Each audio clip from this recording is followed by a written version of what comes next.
இன்றைய வேளாண் தொழில்நுட்ப பகுதியில் மாற்றுத்திறனாளிகளுக்கான திறன் மேம்பாட்டில் தமிழ்நாடு வேளாண்மை பல்கலைக்கழகத்தின் பங்கு குறித்து மதுரை மாவட்டம் சமுதாய அறிவியல் கல்லூரி மற்றும் ஆராய்ச்சி நிலைய மாற்றுத்திறனாளி படிப்புத்துறையின் பேராசிரியர் மற்றும் தலைவர் முனைவர் PS கீதா அவர்கள் தரும் தகவல்கள்.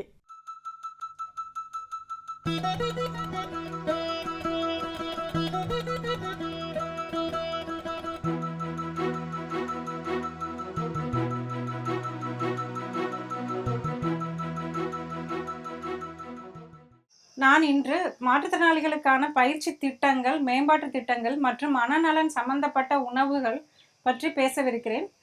பல்கலைக்கழக மானியக் குழுவின் உதவியின் கீழ் வழிகாட்டுதலின்படி 12/7/2017 அன்று மாற்றுத்திறனாளிகளுக்கான ஆய்வுத்துறை தமிழ்நாடு வேளாண்மை பல்கலைக்கழகத்திற்கு கீழ் இயங்கும் சமுதாய அறிவியல் கல்லூரியில் தொடங்கப்பட்டது. இத்துறையின் முக்கியமான பங்காக நாம் கருதுவது மாணவர்கள் மற்றும் இங்கு பணிபுரியும் ஊழியர்கள் மற்றும் ஆசிரியர்களுக்கு அவர்களின் மாற்றுத்திறனாளிகளாக இருப்பின் அவர்களுடைய இடர்பாடுகளை களைவதற்கும் அவர்களுக்கு தேவையான உதவிகளை செய்வதற்கும் இத்துறை செயல்பட்டு வருகிறது. 2014 2018 வரை மாணவர்களுக்கான முழு கட்டண விலக்கு தமிழ்நாடு அரசு உதவியுடன் செயல்பட்டு வந்தது. 2014 2018 வரை மாணவர்களுக்கான முழு கட்டண விலக்கு அளிக்கப்பட்டு வந்துள்ளது.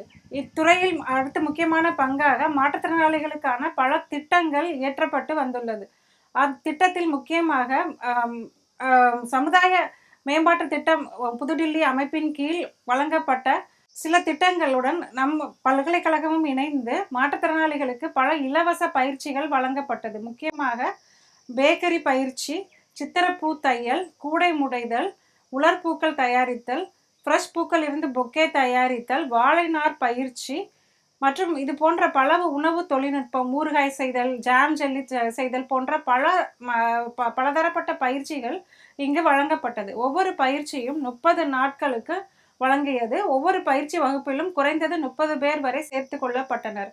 அவர்கள் மதுரை மாவட்டம் மற்றும் சுற்று வட்டாரத்தில் இருந்து வரவழைக்கப்பட்டு மாற்றுத்திறனாளிகளுக்கு இலவசமாக தங்கும் விடுதி, இடம் வசதி மற்றும் போக்குவரத்து செலவிற்கான அனைத்து வசதிகளும் ஏற்பாடு செய்யப்பட்டு அவர்களுக்கு பல விதமான பயிற்சிகள் வழங்கப்பட்டது. இப்பயிற்சி மூலம் 1364 மாற்றுத்திறனாளிகள் இதுவரை பயன்பட்டு உள்ளார்கள் மற்றும் 50 சாதாரண மனிதர்களும் துறையில் பயிற்சி பெற்று அவர்கள் பல்வேறு விதமான சுயதொழில் தொடங்குபவர்களாக பல்வேறு துறைகளில் செயல்பட்டு வருகிறார்கள்.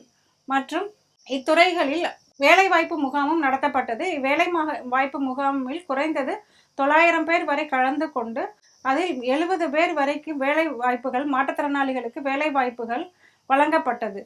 மற்றும் இத்துறைகளில் மனநோய் சார்ந்த, மனநலம் சார்ந்த குறைபாடுகளை களைவதற்கான ஆராய்ச்சியும் மேற்கொள்ளப்பட்டுள்ளது. முக்கியமாக ஆயுர்வேத உணவுகள் மற்றும் சித்தா உணவுகள் நம் உணவுகளில் அன்றாடம் நாம் உட்கொள்ளும் உணவுகளில் நாம் அன்றாடம் எடுத்துக்கொள்ளும் போது அவை எவ்வாறு நம் மனநலத்தை மேம்படுத்துகிறது போன்ற ஆராய்ச்சிகள் நாம் செய்துள்ளோம். முக்கியமாக ஆயுர்வேத உணவான வல்லாரை, நீர்பிரம்மி மற்றும் அஸ்வகந்தா, அதிமதுரம், மஞ்சள் போன்ற உணவுகளும் சித்தா உணவுகளில் உள்ள பல்வேறு உணவுகளையும் நாம் அன்றாட உணவுகளில் அது டாக்ஸிசிட்டி லெவல் என்று சொல்லக்கூடிய விஷத்தன்மை அதிகமாக போனால் விஷத்தன்மை வரும்.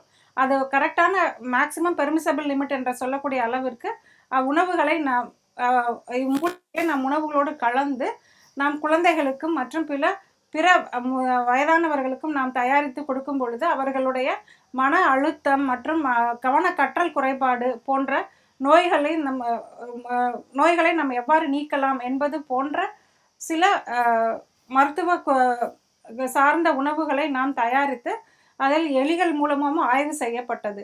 மேலும் ஆய்வுகள் இன்றும் தொடரப்பட்டு வருகிறது. சமுதாய அறிவியல் கல்லூரியில் இது போன்ற ஆராய்ச்சிகள் மேலும் மேலும் தொடர்வதற்கும் பல திட்டங்களும் வழங்குவதற்கும் வழிவகுத்து கொண்டிருக்கிறோம். எங்களது துறையில் முக்கியமாக சிறுதானியத்தை மதிப்பூட்டப்பட்ட பொருளாக மாற்றுவதற்கான ஆராய்ச்சி மேற்கொள்ளப்பட்டது. இதில் நம்ம உடல் நலத்தை சார்ந்து நம்ம குடல் புண்களை ஆற்றுவதற்கு, குடலில் உள்ள நல்ல நுண்ணுயிர்களை வளர்ப்பதற்கான சிறுதானிய மோர் என்ற மோர் மற்றும் சிறுதானிய பல வகையான ஃபெர்மெண்டட் ப்ராடக்ட்ஸ் எல்லாம் வந்து நாங்கள் வந்து மேம்படுத்திய சிறுதானிய ஃபெர்மெண்டட் ஃபுட்ஸ் அப்படிங்கிற ப்ராடக்ட்ஸ் எல்லாமே நாங்கள் செஞ்சுருக்கோம். இது போக நரிப்பயிறு போன்ற அதாவது அதிகமாக உபயோகப்படுத்தாத பயிறு வகைகளிலிருந்து உணவுகளை தயாரித்து அந்த உணவுகளை எக்ஸ்ட்ரூடட் ப்ராடக்ட், அதாவது பிழிதல் முறையில் செஞ்சு ஸ்நாக்ஸ் மாதிரி குழந்தைகளுக்கு கொடுக்கறதுனால அதிக புரதச்சத்தும் கிடைக்கும். விவசாயிகளோட வாழ்வாதாரமும் இதனால இன்க்ரீஸ் ஆகும். ஏன்னா அவங்களோட பயிர்களோட விலை மதிப்பும் அதிகப்படுத்தலாம். அதற்காக இந்த நோக்கத்தில் வந்து இந்த மாதிரி ஆராய்ச்சியும் நாங்கள் பண்ணியிருக்கோம். இது போக பர்டிகுலர் புரதங்களை தனியாக பிரித்தெடுத்தல், அதாவது இப்போ வந்து நம்ம அரிசியில் வந்து பார்த்திங்கன்னா நிறைய நம்ம இந்த உடஞ்சி போன அந்த குருணை அரிசி இருக்கும். அந்த அரிசியெல்லாம் வந்து நம்ம வந்து ரொம்ப ப்ராசஸ் பண்ணுறப்ப அது நிறைய வேஸ்ட்டு தான் சின்ன குருவிகளுக்கு பறவைகளுக்கு போடுவோம். அது மாதிரி அந்த அரிசியிலேருந்து வர தவிடுகளையும் நம்ம வந்து நிறைய அனிமல் ஃபீடாக தான் நம்ம வந்து யூஸ் பண்ணுவோம். அதிலிருந்து மதிப்பூட்டப்பட்ட பொருட்கள் தயாரிக்கிறது. குருணை அரிசியிலிருந்து புரதங்களை மட்டும் தனியாக பிரித்து, பட்டாணியிலிருந்து புரதங்களை தனியாக பிரித்து, முருங்கை இலையிலிருந்து புரதங்களை தனியாக பிரித்து, இது மூன்றையும் ஒன்றாக கலந்து அது வந்து சிறந்த புரத உணவாக மாற்றி அதையும் வந்து சிறார்களுக்கு கொடுக்கும் பொழுது அவர்களுடைய இம்யூனோ பூஸ்டிங், அதாவது அவர்களுடைய எதிர்ப்பு சக்தியின் அளவையும் நம்ம வந்து அதிகரிக்கலாம். அவர் புரத சத்தும் அவங்களோட அமினோ ஆசிட் பூல் அப்படின்னு சொல்லக்கூடிய அமினோ ஆசிடோட உடம்பில் உள்ள அமினோ ஆசிட் அளவுகளையும் நம்ம எண்ணிக்கையில் கூட்டுற மாதிரியான ஆராய்ச்சிகளும் நிறைய இங்கே நாங்கள் செஞ்சுட்டு இருக்கோம். இந்த மாற்றுத்திறனாளிகளுக்கு தேவையான திட்டங்கள் இன்னும் பல இங்கே தொடங்கப்பட உள்ளது. அவ்வாறு தொடங்கப்பட உள்ள திட்டங்களில் பயன்பெற வேண்டும் என்றால் மாற்றுத்திறனாளிகள் எங்கள் டிபார்ட்மெண்ட்டை கான்டாக்ட் செய்து அவர்கள் பயிற்சி பெறலாம். மேலும் விவரங்கள் பெற முனைவர் PS கீதா அவர்களை 096553273228 என்ற கைபேசி எண்ணில் தொடர்பு கொள்ளலாம்.